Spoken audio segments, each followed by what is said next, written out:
ಹಗರಣ ಸೆಟ್ ತನಿಖೆಯ ಮೇಲೆ ಸಂಪೂರ್ಣ ವಿಶ್ವಾಸವಿದೆ ಸಿಎಂ ಸಿದ್ದರಾಮಯ್ಯ.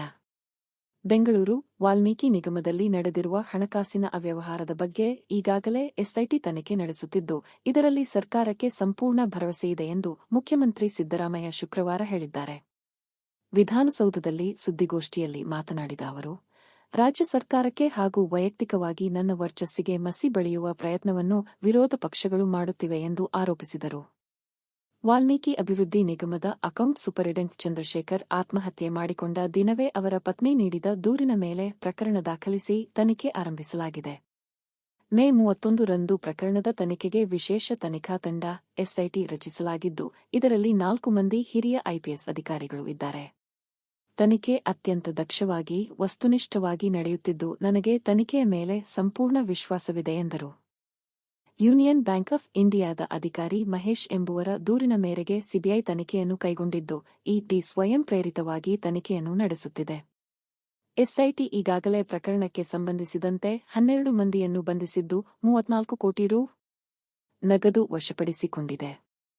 ವಿವಿಧ ಬ್ಯಾಂಕ್ ಖಾತೆಗಳಿಗೆ ವರ್ಗಾಯಿಸಲಾಗಿದ್ದ ಸುಮಾರು ರು. 46 ಕೋಟಿ ಸ್ಥಗಿತಗೊಳಿಸಲಾಗಿದೆ.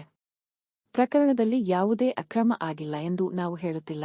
ಅಕ್ರಮ ಎಸಗಿದವರ ವಿರುದ್ಧ ಸೂಕ್ತ ಕ್ರಮ ಜರುಗಿಸಲು ಸರ್ಕಾರ ಬದ್ಧವಾಗಿದೆ ಎಂದು ತಿಳಿಸಿದರು. ವಿಧಾನಮಂಡಲ ಅಧಿವೇಶನದಲ್ಲಿ ವಿಪಕ್ಷಗಳ ಸದಸ್ಯರು ನಿಯಮ 69ರ ಅಡಿಯಲ್ಲಿ 7 ತಾಸಿಗೂ ಅಧಿಕ ಕಾಲ ಈ ವಿಚಾರದ ಬಗ್ಗೆ ತಮ್ಮ ಅಭಿಪ್ರಾಯಗಳನ್ನು ಮಂಡಿಸಿದ್ದಾರೆ. ಸಂಸದೀಯ ವ್ಯವಸ್ಥೆಯಲ್ಲಿ ವಿರೋಧ ಪಕ್ಷಗಳಿಗೆ ಅಭಿಪ್ರಾಯ ವ್ಯಕ್ತಪಡಿಸಲು ಇರುವ ಅವಕಾಶದಷ್ಟೇ ಸರ್ಕಾರಕ್ಕೂ ತನ್ನ ನಿಲುವು ವ್ಯಕ್ತಪಡಿಸಲು ಹಕ್ಕಿದೆ. ಆದರೆ ವಿಪಕ್ಷಗಳಿಗೆ ನಮ್ಮ ಉತ್ತರದ ಅಗತ್ಯವಿಲ್ಲ, ಅವರಿಗೆ ಬೇಕಿರುವುದು ಕೇವಲ ರಾಜಕೀಯ ಟೀಕೆ ಮಾತ್ರ ಎಂದು ವಾಗ್ದಾಳಿ ನಡೆಸಿದರು. ವಾಲ್ಮೀಕಿ ಅಭಿವೃದ್ಧಿ ನಿಗಮದ 89.63 ಕೋಟಿ ರು. ಹಣವನ್ನು ಯೂನಿಯನ್ ಬ್ಯಾಂಕ್ ಆಫ್ ಇಂಡಿಯಾದ ಎನ್ಜಿ ರಸ್ತೆ ಖಾತೆಗೆ ವರ್ಗಾಯಿಸಿ, ಅಲ್ಲಿಂದ ವಿವಿಧ ಖಾತೆಗಳಿಗೆ ವರ್ಗಾಯಿಸಲಾಗಿದೆ. ಯೂನಿಯನ್ ಬ್ಯಾಂಕ್ ಆಫ್ ಇಂಡಿಯಾ ರಾಷ್ಟ್ರೀಕೃತ ಬ್ಯಾಂಕ್ ಆಗಿದ್ದು, ಕೇಂದ್ರ ಹಣಕಾಸು ಇಲಾಖೆ ಅಧೀನಕ್ಕೆ ಬರುತ್ತದೆ.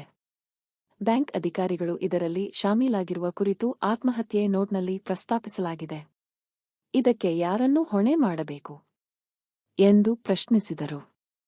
ಪರಿಶಿಷ್ಟ ಕಲ್ಯಾಣ ಸಚಿವರಾಗಿದ್ದ ನಾಗೇಂದ್ರ ಅವರು ಸ್ವಯಂಪ್ರೇರಿತವಾಗಿ ತಮ್ಮ ಸ್ಥಾನಕ್ಕೆ ರಾಜೀನಾಮೆ ಸಲ್ಲಿಸಿದ್ದಾರೆ.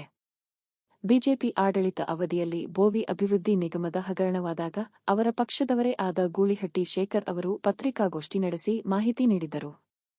ಆಗ ಯಾರು ರಾಜೀನಾಮೆ ನೀಡಿದ್ದರು? ಎಪಿಎಂಸಿಯಲ್ಲಿ ಆವರ್ತ ನಿಧಿ ಲೂಟಿ ಮಾಡಿದಾಗ ದೇವರಾಜ ಅರಸ್ ಟ್ರಕ್ ಟರ್ಮಿನಲ್ ಹಗರಣದಲ್ಲಿ 47.10 ಕೋಟಿ ರು.